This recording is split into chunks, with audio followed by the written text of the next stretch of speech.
Fans, this is Hannibal from thehannibaltv.com, and this is my last live stream of the year 2022 as we head into a sure to be a great year of 2023. I would like to review the wrestlers who have passed away over this past year. There actually hasn't been a lot of them compared to other years, but there certainly have been some key ones. I'll start off with the most recent, and the one that was closest to me was not only a wrestler, but UFC Hall of Famer Stephan Bonner. He just passed away Christmas Eve. And apparently he did have a family. And it's just a sad situation. He was only 45. Don West passed away yesterday. We knew that one was coming. I believe he had brain cancer and had been battling cancer for a long time. I never really watched TNA post 2008 ish because around that time I stopped getting cable, and it also got a lot worse. So I don't really remember Don West, and the times that I worked for TNA, I never dealt with him. But let's get into it, and these are courtesy of the Cauliflower Alley Club. From Glow, your Ursula Hayden was Barbie, the farmer's daughter in Glow, and she just passed away on December 4th. Ernest Moore, the Executioner Moore, November 23rd. Clifford Frazier, also known as Farmer Brooks, November 20th. Sarah Weston, also known as Sarah Lee, October 6th. Here's probably the biggest one, Antonio Inoki, September 30th, 2022. He'd been having health problems for many years, so that's no surprise, but he's the most accomplished. He's a legend. The word legend is thrown around. He's a super legend and a real legend all around the world.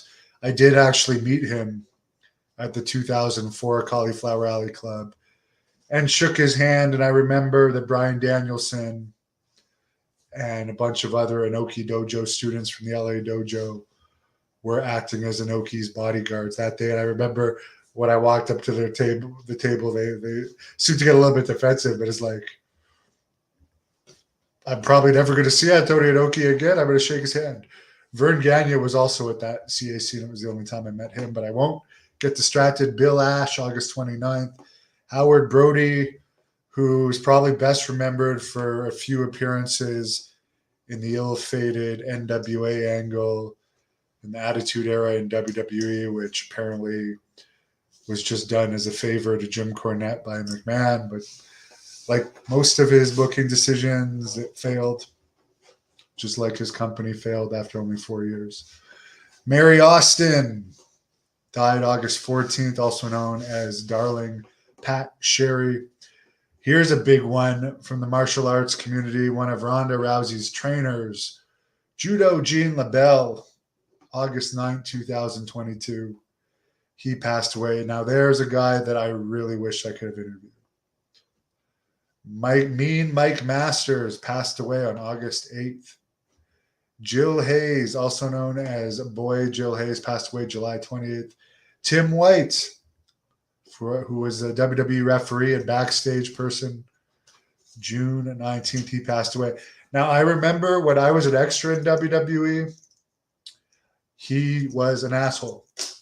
But when I met him at the Cauliflower Alley Club and interviewed him a couple years ago, he was really nice. So maybe he got a lot nicer in his retirement days, or maybe he just didn't like his WWE job when he wasn't a ref working behind the scenes, which, by the way, involved paying the extras. Another guy who had that same job when I was an extra before WWE released him was Dave Hebner. He was also one of the guys that paid the extras. And he's best remembered for that Saturday night's main event. I think it's the highest rated wrestling show since the 80s.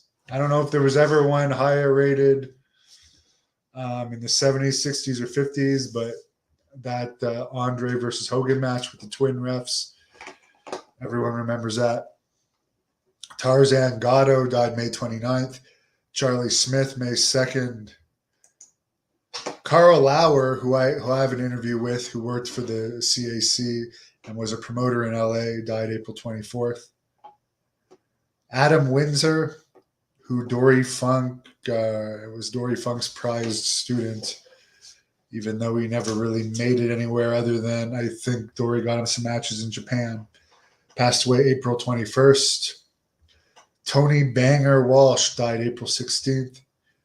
Rocky King, March 27th.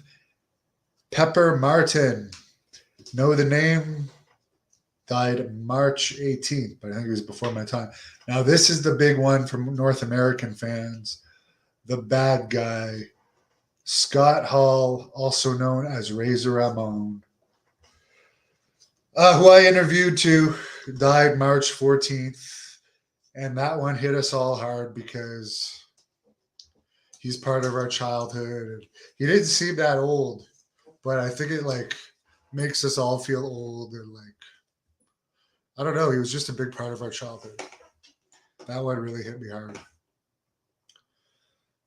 Joe Duranzo, March 9th. Donna Day, February 22nd. This guy was a piece of shit.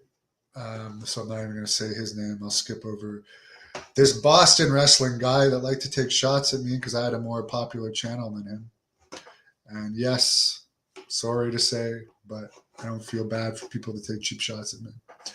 Mickey J. Henson passed away Valentine's Day. I believe, I think he was a referee. I'm not sure. Sean Balbin.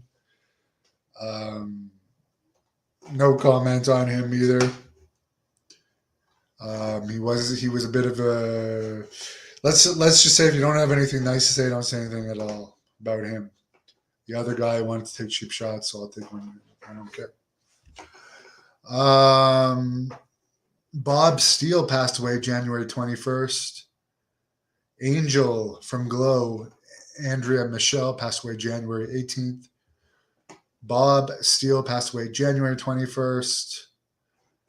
Queen Kong, Matilda Dahan, also from Glow. 3 big deaths from Glow, January 7th. So there's your list of wrestlers who have passed away. Let me know who hit you the hardest in the comments. I think Hall and Bonner for me, for sure. Bonner was like, he was nice, okay? People charge for interviews. And yes, he charged me for his first shoot interview, but he did about 3 or 4 others that he never even asked for anything for. And he did that thing with Haku and I just for fun. He was just a really nice guy, and he would chat with me on social media. And there's not that many nice people in wrestling. Trust me, it's a bad business. I'm at least genuine. Yes, I did say some of my feelings in this, but at least you guys know I'm genuine. Most wrestling people are not. And I hate to say this, but for everyone on this list, God bless you all. But yeah, Bonner and Hall. I mean, I was there for one of Hall's dark matches, June 2nd, 92, Ottawa Civic Center. And I was such a WCW fan. Like, I remember being there, and I was the only one in the whole crowd, which was packed that night, marking out that the Diamond Stud was in WWE. Because remember, at that time, there was no internet. And I didn't even know what the hell dark matches were, so I just remember that as being a big moment for me. Holy crap. What the hell is the Diamond Stud doing here? Meanwhile, the whole crowd is flat. But, yeah, I guess I had an eye for talent. Future Hall of Famer for sure. Anyways, guys, God bless you all. And I'm really sorry to all these families. And let's hope that 2023 is not a bad year for wrestlers dying young. Have a great New Year's Eve. Checking out. Thank you for watching the Hannibal TV. Please like this video if you enjoyed it and click the subscribe button to not miss any of our latest shoot interviews, match videos, or news updates. Follow us on Twitter at the Hannibal